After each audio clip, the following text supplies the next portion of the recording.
അതുമൂലമുള്ള കുഴികളും കറുത്ത പാടുകളും സ്കാർസും ഉണ്ടാകത്തില്ല. അല്ലെങ്കിൽ സ്കാർ ട്രീറ്റ്മെൻ്റ് ആണ് ലേറ്റർ ഉദ്ദേശിക്കുന്നതെങ്കിൽ അത് മോക്കുരുവിനെ ട്രീറ്റ് ചെയ്യുന്നതിനെക്കാട്ടും കോസ്റ്റ്ലിയാണ്. സ്കാർ ട്രീറ്റ്മെൻറ്റ് നമുക്ക് പ്രൊസീജിയേഴ്സ് ഉണ്ട്, ഡെർമാ റോളർ, സബ്സിഷൻ, ലേസർ, ഇതെല്ലാം വളരെ വളരെ കോസ്റ്റ്ലി പ്രൊസീജിയേഴ്സാണ്. പക്ഷേ മോക്കുരു ട്രീറ്റ് ചെയ്യുന്നത് വളരെ ചീപ്പാണ്. അപ്പോൾ മോക്കുരു ഉള്ള സമയത്ത് ട്രീറ്റ് ചെയ്യുകയാണെങ്കിൽ നമുക്ക് ഭാവിയിൽ സ്കാർ ട്രീറ്റ്മെൻറ്റും ഒഴിവാക്കാവുന്നതാണ്. ഈ മുഖക്കുരു ഉള്ളവർ എപ്പോഴും മുഖം കഴുകി കഴിഞ്ഞാൽ മോക്കുരു ഒരു പരിധിവരെ ഇല്ലാതാക്കാൻ നല്ല പ്രവണതയാണ്. കാരണം ഞാൻ പറഞ്ഞതുപോലെ മോക്കുരു പൊതുവെ എണ്ണമയം കൂടുതലുള്ളവർക്ക് കാണുന്നതാണ്. എണ്ണഗ്രന്ഥി അടയുമ്പോൾ ഉണ്ടാകുന്ന ഒരു അസുഖമാണ്.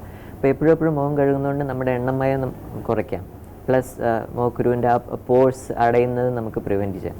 അപ്പോൾ ഇടയ്ക്കിടയ്ക്ക് കഴുകുന്നത് നല്ലതാണ്. ഒരു മൈൽഡ് ക്ലെൻസർ, ഓയിലി സ്കിന്നിന് വേണ്ട ഒരു മൈൽഡ് ക്ലെൻസർ അല്ലെങ്കിൽ സാലിസിലിക് ആസിഡ് അടങ്ങുന്ന ഒരു ക്ലെൻസർ വെച്ച് മുഖം റിപ്പീറ്റഡായിട്ട് കഴുകുന്നതും വളരെ നല്ലതാണ്. ഡയറ്റ് വളരെ ഇമ്പോർട്ടൻ്റ് ആണ് മോക്കുരുവിന്. മോക്കുരുവിന് ചില ഭക്ഷണ സാധനങ്ങൾ മോക്കുരു കൂട്ടുന്നു. അത് ഇപ്പോൾ പബ്ലിഷ് ചെയ്ത ആർട്ടിക്കിൾസിലെല്ലാം പാൽ പ്രോഡക്ട്സും പാലും വളരെ നൊട്ടോറിയസ് ആണ് മോക്കുരു കൂട്ടാൻ. അതിന് പല മെക്കാനിസം പറയുന്നുണ്ട്. അപ്പോൾ കഴിയുന്നതും പാല്, cheese, chocolate, milk chocolates, ice creams, പിന്നെ ഭയങ്കര ഷുഗറി ഫുഡ്സ്, വളരെയധികം ഷുഗറി ഫുഡ്സ് പെട്ടെന്ന് എണ്ണഗ്രന്ഥിയെ സ്റ്റിമുലേറ്റ് ചെയ്യും, കൂടുതൽ എണ്ണമയം ഉണ്ടാവുകയും ചെയ്യും. അപ്പോൾ കഴിയുന്നതും ഷുഗറി ഫുഡ്സും പാൽ പ്രോഡക്ട്സും റെസ്ട്രിക്റ്റ് ചെയ്യുന്നത് വളരെ നന്നായിരിക്കും. മിറിൻഡ, ഫാൻഡ, പെപ്സി, ടാങ്, ഇതുപോലെ പല പല കാർബണേറ്റഡ് ഷുഗറി ഡ്രിങ്ക്സ് ഉണ്ടല്ലോ, അതും കഴിയുന്നതും ജങ്ക് ഫുഡ്സും ഇതെല്ലാം ഒന്ന് ലിമിറ്റ് ചെയ്യുന്നതായിരിക്കും നല്ലത് മോക്കുരുക്കാർക്ക്. പിന്നെ കഴിയുന്നതും മുഖത്ത് ക്രീമുകൾ തേക്കാതിരിക്കുക. കാരണം ക്രീമുകൾ മിക്കതും ഗ്രീസിയാണ്, ഓയിലിയാണ്. ഓൾറെഡി ഓയിൽ ഗ്രന്ഥി അടയുന്നു, ഓയിൽ ഗ്രന്ഥി കൂടുതലായിട്ട് ആക്റ്റീവ് ആയിരിക്കുന്ന സ്റ്റേറ്റാണ് മോക്കുരു. അപ്പോൾ കഴിയുന്നതും കൂടുതൽ ഓയിലി ക്രീംസ് തേക്കാതിരിക്കുന്നതായിരിക്കും നല്ലത്. ഈ മുഖത്ത് കുരുവുള്ളവർ ഏത് തരം ഫേസ് വാഷ്, സോപ്പൊക്കെ യൂസ് ചെയ്യുന്നത്?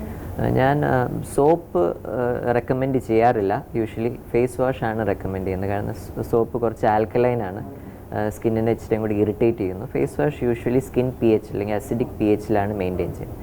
അപ്പോൾ മോക്കുരുക്കാർക്ക് സാലിസിലിക് ആസിഡ് അടങ്ങുന്ന ഫേസ് വാഷസ് വളരെ നല്ലതാണ്. സാലിസിലിക് ആസിഡും സിങ്കും അടങ്ങുന്നത്. സാലിസിലിക് ആസിഡിന് ഒരു കെരട്ടോലൈറ്റിക് പ്രോപ്പർട്ടി ഉണ്ട്. അതായത് ഈ സെബേഷ്യസ് ഗ്രന്ഥി അടഞ്ഞു പോകുന്നതിനെ ഒന്ന് ഓപ്പൺ ഔട്ട് ആക്കാനും എണ്ണമയം കുറയ്ക്കാനും നല്ലതാണ് സാലിസിലിക് ആസിഡ്. ഞാൻ യൂഷ്വലി മോക്കുരുക്കാർക്ക് ഒരു സാലിസിലിക് ആസിഡ് അടങ്ങുന്ന ഫേസ് വാഷാണ് റെക്കമെൻഡ് ചെയ്യാറ്. സാർ, തലയിൽ മുടി റൗണ്ട് ആയിട്ട് ഇങ്ങനെ പോകുന്നത് അത് എന്തുകൊണ്ടാണ്?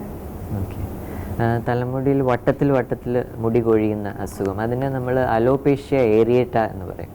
അലോപേഷ്യ ഏരിയേറ്റ എന്ന് പറയുന്ന ഒരു ഓട്ടോ ഇമ്മ്യൂൺ അസുഖമാണ്. അതായത് നമ്മുടെ തന്നെ ശരീരം നമുക്കെതിരെ തിരിയുന്നു. അങ്ങനത്തെ അസുഖങ്ങളെയാണ് ഓട്ടോ ഇമ്മ്യൂൺ അസുഖം എന്ന് പറയുന്നത്. അപ്പം നമ്മുടെ തന്നെ ശരീരത്തിൻ്റെ രോഗപ്രതിരോധ ശക്തി, അത് രോഗാണുക്കളോട് മല്ലിടുന്ന രോഗപ്രതിരോധ ശക്തി നമ്മുടെ തന്നെ മുടിക്കെതിരെ തിരിയുമ്പോൾ വട്ടത്തിൽ മുടി കൊഴിഞ്ഞു പോകുന്നു. അത് പല സിവിയറിറ്റിയിലുണ്ട്. ചിലവർക്ക് 1-2 വട്ടത്തിലുള്ള പാച്ചസ് തലയിൽ മാത്രം ഉണ്ടാകും. ചിലവർക്ക് തലയിലെ മുടി മുഴുവൻ പോകാം. അതിനെ അലോപേഷ്യ ടോട്ടാലിസ് എന്ന് പറയും. ചിലവർക്ക് തലയിൽ മാത്രമല്ല ശരീരത്തിലെ എല്ലാ മുടിയും നഷ്ടപ്പെടാം ഈ അസുഖത്തിൻ്റെ ഭാഗമായിട്ട്. അതിനെ അലോപേഷ്യ യൂണിവേഴ്സാലിസ് എന്ന് പറയും. അപ്പോൾ ഇതിൻ്റെ ട്രീറ്റ്മെൻറ്റ് ഇച്ചിരിയും കൂടെ ട്രിക്കിയാണ്. കാരണം നമ്മുടെ തന്നെ ശരീരമാണ് നമ്മുടെ എതിരെ തിരിയുന്നത്. അപ്പം ട്രീറ്റ്മെൻറ്റ് സാധാരണ മുടി ഒഴിച്ചിൽ പോലെയല്ല. ടോപ്പിക്കൽ സ്റ്റിറോയിഡ്സ്, മിനോക്സിഡിൽ സൊല്യൂഷൻ, പിന്നെ ഈവൻ ഇഞ്ചെക്ഷൻ, ചെറിയ വട്ടത്തിലുള്ള പാച്ചസ് ആണെങ്കിൽ ആ പാച്ചിൻ്റെ ഉള്ളിലേക്ക് ചെറിയ ഇഞ്ചെക്ഷൻസ് എടുത്തു കഴിഞ്ഞാൽ നമുക്ക് മുടി തിരിച്ച് വരുത്താവുന്നതാണ്. അപ്പം സിവിയറിറ്റി അനുസരിച്ച് ട്രീറ്റ്മെൻറ്റ് വേരി ചെയ്യും.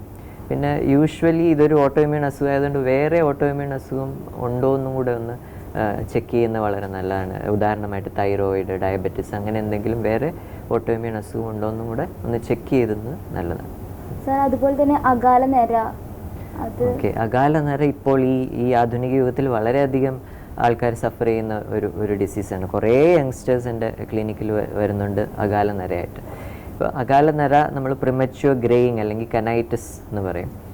ഇതിൻ്റെ കോസ് ഇപ്പോഴും വൈദ്യശാസ്ത്രം ഇത്ര അഡ്വാൻസ്ഡ് ആയിട്ട് പോലും നമുക്ക് എക്സാക്റ്റ് കാരണം എന്തുകൊണ്ട് നര വരുന്നു എന്നുള്ളത് ഇതുവരെ അറിയത്തില്ല. കുറച്ച് പോസ്റ്റുലേറ്റ്സ് അല്ലെങ്കിൽ തിയറീസ് മാത്രമാണ് നമുക്കുള്ളത്.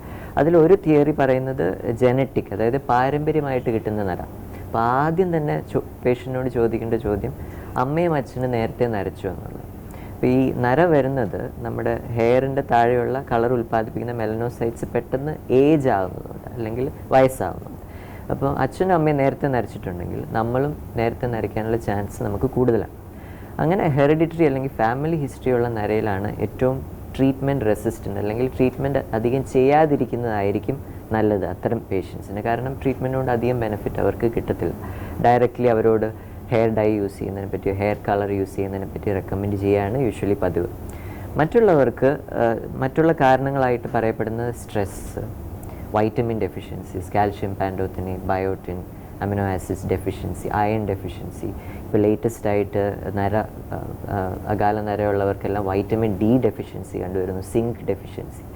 സോ അങ്ങനത്തെ ഡെഫിഷ്യൻസീസ് ഉണ്ടോ എന്ന് എക്സാമിൻ ചെയ്യുകയും സപ്ലിമെൻറ്റ് ചെയ്യുകയാണ് മെയിൻ ട്രീറ്റ്മെൻറ്റ്. അപ്പോൾ യൂഷ്വലി അകാല നരയ്ക്ക് നമ്മളൊരു ഹെയറിന് വേണ്ടിയിട്ടുള്ള സപ്ലിമെൻറ്റ്സ് ഒരു 3 തൊട്ട് 6 മാസം വരെ കൊടുക്കുകയും പിന്നെ ലേറ്റസ്റ്റ് ആയിട്ട് ഇപ്പോൾ വേറെ ഒരു പ്രോഡക്റ്റും കൂടെ വന്നിട്ടുണ്ട്, അതും ഒരു മെലിറ്റെയിൻ എന്ന് പറഞ്ഞ ഒരു പ്രോഡക്റ്റ്, അതും തലയിൽ തേക്കാൻ കൊടുക്കാറുണ്ട്. യൂഷ്വലി നല്ല റിസൾട്ട്സ് കിട്ടാറുണ്ട്. ഓക്കെ, ഈ ഡൈ കളറൊക്കെ ഉപയോഗിക്കുമ്പോൾ ഹെയർ പൊഴിയാനായിട്ട് ഓക്കെ, ഇപ്പം എന്നോട് ചോദിക്കുകയാണെങ്കിൽ ഞാനൊരു കോസ്മെറ്റിക് ഡെർമറ്റോളജിസ്റ്റാണ്. അപ്പം മുടിയിൽ ഹെയർ ഡൈ യൂസ് ചെയ്യാവോ എന്ന് എന്നോട് പേഷ്യൻസ് ചോദിക്കുകയാണെങ്കിൽ നമുക്ക് നല്ല മുടി ഉണ്ടെങ്കിൽ തന്നെ അത് വെളുത്തിരുന്നാൽ അല്ലെങ്കിൽ നരച്ചിരുന്നാൽ അതിനൊരു ഭംഗിയില്ല. അപ്പോൾ മുടി എന്ന് പറഞ്ഞാൽ ഒരു എസ്തെറ്റിക് ഇതിന് വേണ്ടിയിട്ടാണ് അല്ലെങ്കിൽ ഒരു കോസ്മെറ്റിക് അപ്പീലിന് വേണ്ടിയിട്ടാണ് മുടി. അപ്പോൾ അത് നല്ല തിക്കാണെങ്കിലും നരച്ചിട്ടുണ്ടെങ്കിൽ അതിന് ഭംഗിയില്ല. അതുകൊണ്ട് ഞാൻ പേഷ്യൻസിനോട് ഹെയർ ഡൈ യൂസ് ചെയ്യേണ്ട എന്ന് പറയാറില്ല. ഹെയർ ഡൈ യൂസ് ചെയ്തോളൂ എന്ന് തന്നെയാണ് പറയുന്നത്. പക്ഷേ യൂഷ്വലി എല്ലാ പേഷ്യൻസിനും ഹെയർ ഡൈയോട് അലർജി ഉണ്ടാകണമെന്നില്ല. മിക്ക ഹെയർ കളറിലും PPD എന്നൊരു പദാർത്ഥമുണ്ട്, അതാണ് ഹെയറിന് ബ്ലാക്ക് കളർ തരുന്നത്. അപ്പോൾ പണ്ട് കാലത്ത് കുറേ അമോണിയ അടങ്ങുന്ന ഹെയർ കളർ യൂസ് ചെയ്തിരുന്നു. അപ്പോൾ അമോണിയയോട് ഇറിറ്റേഷൻ പൊട്ടൻഷ്യലൊക്കെ കൂടുതലായതുകൊണ്ട് ഇപ്പം മിക്ക ബ്രാൻഡ്സിലും അമോണിയ ഇല്ല. പക്ഷേ PPD ആണ് കളർ കൊടുക്കുന്ന പദാർത്ഥം. വളരെ ചുരുക്കം പേർക്ക് കുറേ വർഷങ്ങൾ ഉപയോഗിച്ച് കഴിഞ്ഞിട്ടും PPDയോട് ഒരു അലർജി ഉണ്ടാകുന്നു. അങ്ങനെ അലർജി ഉണ്ടാകുന്നവർക്ക് ഞാൻ ഒരിക്കലും PPD അടങ്ങുന്ന ഹെയർ ഡൈ റെക്കമെൻഡ് ചെയ്യാറില്ല. അതിപ്പോൾ അവർ ബ്രാൻഡ് മാറ്റിയാലും അല്ലെങ്കിൽ വില കൂടിയ ഒരു ഹെയർ ഡൈയിലേക്ക് മാറിയാലും അല്ലെങ്കിൽ വില കുറഞ്ഞ വേറെ ഒരു ബ്രാൻഡിലേക്ക് മാറിയാലും കളർ കൊടുക്കുന്നത് യൂഷ്വലി PPD എന്ന് പറഞ്ഞൊരു പദാർത്ഥമാണ്. അപ്പോൾ അങ്ങനെയുള്ള പേഷ്യൻസിന് കമ്പനി മാറിയിട്ട് കാര്യമില്ല. ഒന്ന് അലർജി ഉണ്ടെങ്കിൽ കഴിയുന്നതും PPD ഉള്ള ഹെയർ ഡൈ ഒഴിവാക്കുക. ഓക്കെ, ഇപ്പോൾ ഹെർബൽ ഹെയർ ഡൈസ് അവൈലബിൾ ആണ്. അപ്പോൾ PPD ആയിട്ട് അലർജി ഉള്ള പേഷ്യൻസിന് ഞാൻ യൂഷ്വലി ഹെർബൽ ഹെയർ കളേഴ്സാണ് റെക്കമെൻഡ് ചെയ്യുന്നത്. Herbal hair colours usually allergy ഉണ്ടാക്കാറില്ല. പക്ഷേ PPD അടങ്ങുന്ന ഹെയർ ഡൈയുടെ അത്രയും ഒരു കട്ടി കറുപ്പ് നിറം കിട്ടണമെന്നില്ല, പക്ഷേ സേഫറാണ്. സാർ, ഇത് വെള്ളപ്പാണ്ട് പോലുള്ള അസുഖങ്ങൾ അതിന് ട്രീറ്റ്മെൻ്റ് ഉണ്ടോ? വെള്ളപ്പാണ്ട് അല്ലെങ്കിൽ പാണ്ട് രോഗം നമ്മൾ ലൂക്കോഡെർമ അല്ലെങ്കിൽ വിറ്റിലിഗോ എന്ന് പറയും. വിറ്റിലിഗോയ്ക്ക് ട്രീറ്റ്മെൻ്റ് ഉണ്ട്, നല്ല ട്രീറ്റ്മെൻറ്റ്സുകളുണ്ട്. അപ്പം മിക്കപ്പോഴും പറ്റുന്നത് എന്താണെന്ന് വെച്ചാൽ ആദ്യം തന്നെ വിറ്റിലിഗോ പാണ്ട് വരുമ്പോഴത്തേക്കും ഒരു അലോപ്പതിയിലേക്ക് ആരും പോകാറില്ല. എങ്ങനെയോ എന്തുകൊണ്ടോ അലോപ്പതി ഫീൽഡിനോട് ആൾക്കാർക്കൊരു ഭയം. അതുകൊണ്ട് ആദ്യം അവർ അലൈഡ് ഇതിലേക്കെല്ലാം പോയി ട്രീറ്റ്മെൻറ്റ് ട്രൈ ചെയ്തിട്ട് ശരീരം മുഴുവൻ വിറ്റിലിഗോ ആയി കഴിയുമ്പോഴാണ് യൂഷ്വലി അലോപ്പതിയിലേക്ക് തിരിയുന്നത്. അത് ചെയ്യാതെ വളരെ ഏർലി ആയിട്ട് ലൂക്കോഡെർമ അല്ലെങ്കിൽ വിറ്റിലിഗോ തുടങ്ങുന്ന സമയത്ത് തന്നെ നമ്മളെ സമീപിക്കുകയാണെങ്കിൽ നമുക്ക് വളരെ എഫക്റ്റീവ് ട്രീറ്റ്മെൻറ്റ്സ് ഉണ്ട്. അപ്പം വിറ്റിലിഗോ അല്ലെങ്കിൽ ലൂക്കോഡെർമ ഇതിനു മുമ്പ് ഞാൻ പറഞ്ഞ പോലെ അലോപേഷ്യ ഏരിയേറ്റ പോലെ തന്നെ ഒരു ഓട്ടോ ഇമ്മ്യൂൺ അസുഖമാണ്. നമ്മുടെ തന്നെ ശരീരമാണ് നമ്മുടെ എതിരെ തിരിഞ്ഞ് നമ്മുടെ കളർ ഉൽപ്പാദിപ്പിക്കുന്ന സെൽസിനെ നശിപ്പിക്കുന്നത്. അങ്ങനെ വട്ടത്തിൽ വെളുത്ത പാണ്ടുകൾ ശരീരം മുഴുവൻ വരുന്നു. അപ്പോൾ അതിന് നല്ല ടോപ്പിക്കലായിട്ട് തേക്കാനുള്ള ട്രീറ്റ്മെൻറ്റ്സ്, ഈവൻ വളരെ ഫാസ്റ്റായിട്ട് സ്പ്രെഡ് ചെയ്യുകയാണെങ്കിൽ ഉള്ളിൽ കഴിക്കാനുള്ള ട്രീറ്റ്മെൻറ്റ്സ്, ഫോട്ടോതെറാപ്പി, അങ്ങനെ പല ട്രീറ്റ്മെൻറ്റ്സ്. ഡോക്ടർ, നമ്മളിപ്പോൾ പാണ്ഡുരോഗങ്ങളെ കുറിച്ച് സംസാരിക്കായിരുന്നു. പാണ്ഡുരോഗങ്ങൾ പാരമ്പര്യമായിട്ടുണ്ടാകുന്നതാണോ? ഓക്കെ, പാണ്ഡുരോഗം അല്ലെങ്കിൽ ലൂക്കോഡെർമ പാരമ്പര്യമായിട്ട് കിട്ടാവുന്നതാണ്. അപ്പോൾ അച്ഛനോ അമ്മയ്ക്കോ ലൂക്കോഡെർമ ഉണ്ടെങ്കിൽ മക്കൾക്ക് ലൂക്കോഡെർമ വരാനുള്ള ചാൻസ് പൊതുജനങ്ങൾക്ക് അല്ലെങ്കിൽ ഫാമിലി ഹിസ്റ്ററി ഇല്ല, പാരമ്പര്യം ഇല്ലാത്തവർക്ക് വരുന്നതിനെക്കാട്ടും ഡെഫിനറ്റ്ലി കൂടുതലാണ്. പക്ഷേ പാരമ്പര്യം ഇല്ലാത്തവർക്കും ലൂക്കോഡെർമ അല്ലെങ്കിൽ വിറ്റിലിഗോ അല്ലെങ്കിൽ പാണ്ഡുരോഗം വരാവുന്നതാണ്. പാരമ്പര്യം ആയിട്ടുള്ള ചാൻസ് കൂടുതലാണ്. അച്ഛനമ്മയ്ക്ക് ഉണ്ടെങ്കിൽ മക്കൾക്ക് വരാനുള്ള ചാൻസ് കൂടുതലാണ്. പക്ഷേ ഇതൊരു പകർച്ചവ്യാധി അല്ല. ഇപ്പോൾ ലൂക്കോഡെർമ അല്ലെങ്കിൽ വിറ്റിലിഗോ എല്ലാവർക്കും ഭയം, ലൂക്കോഡെർമ വിറ്റിലിഗോ ഉള്ളവരെ തൊട്ട് കഴിഞ്ഞാൽ നമുക്ക് കിട്ടുമോ എന്നുള്ളത്. അല്ല, ഇതൊരു കുഷ്ഠരോഗം പോലെ പകരുന്ന ഒരു അസുഖമല്ല ലൂക്കോഡെർമ വിറ്റിലിഗോ. നമ്മൾ തൊട്ട് അല്ലെങ്കിൽ ലൂക്കോഡെർമ പേഷ്യൻസിനെ നമ്മൾ തൊട്ടു എന്ന് പറഞ്ഞാൽ നമുക്ക് കിട്ടത്തില്ല. അങ്ങനെ ഒരു കണ്ടേജിയസ് അല്ലെങ്കിൽ ഒരു പകർച്ചവ്യാധി അല്ല. പക്ഷെ പാരമ്പര്യമായിട്ട് ചാൻസ് കൂടുതലാണ്. ഈ കുട്ടികൾക്ക് ഉണ്ടാകുന്ന കരപ്പൻ പോലുള്ള അസുഖങ്ങൾ അതെങ്ങനെയാണ് വരുന്നത്, അതിന് ട്രീറ്റ്മെന്റ് എന്താണ്? ഓക്കെ, കരപ്പൻ അല്ലെങ്കിൽ എറ്റോപിക് ഡെർമറ്റൈറ്റിസ് എസ്പെഷ്യലി കേരളത്തിൽ വളരെ അധികം കോമൺ ആയിട്ട് കാണുന്ന. ഇപ്പോൾ ഞാൻ ഇതിനു മുമ്പ് ബാംഗ്ലൂരിൽ വർക്ക് ചെയ്തിരുന്നു. അപ്പോൾ അവിടെ ആണെങ്കിൽ എൻ്റെ പേഷ്യൻസ്, കരപ്പനുള്ള പേഷ്യൻസിൻ്റെ എല്ലാവരുടെയും പേര് നോക്കുകയാണെങ്കിൽ എല്ലാവരും മലയാളികളായിരുന്നു.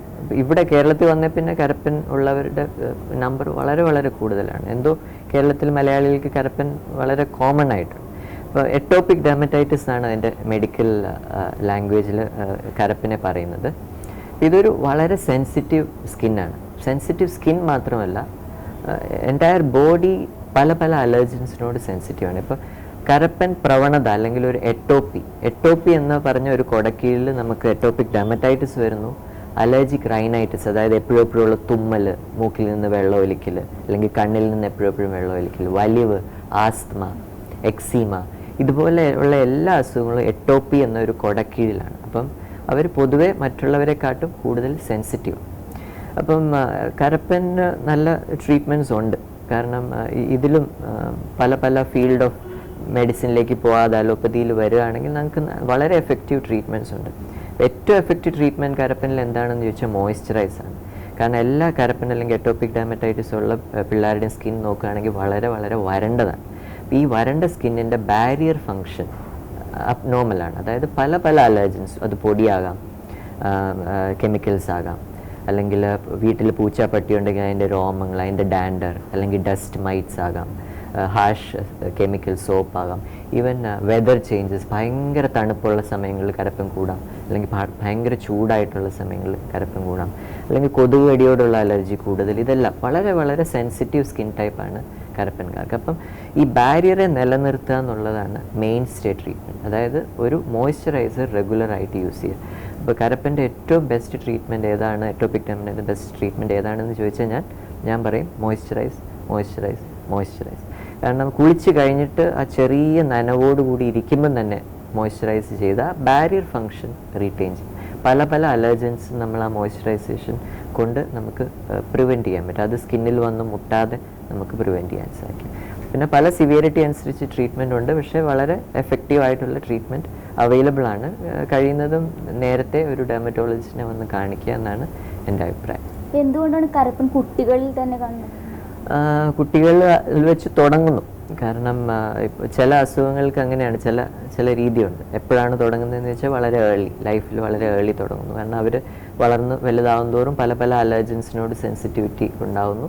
അങ്ങനെ ഫസ്റ്റ് കുട്ടികളിൽ തന്നെ കണ്ടുവരുന്നു.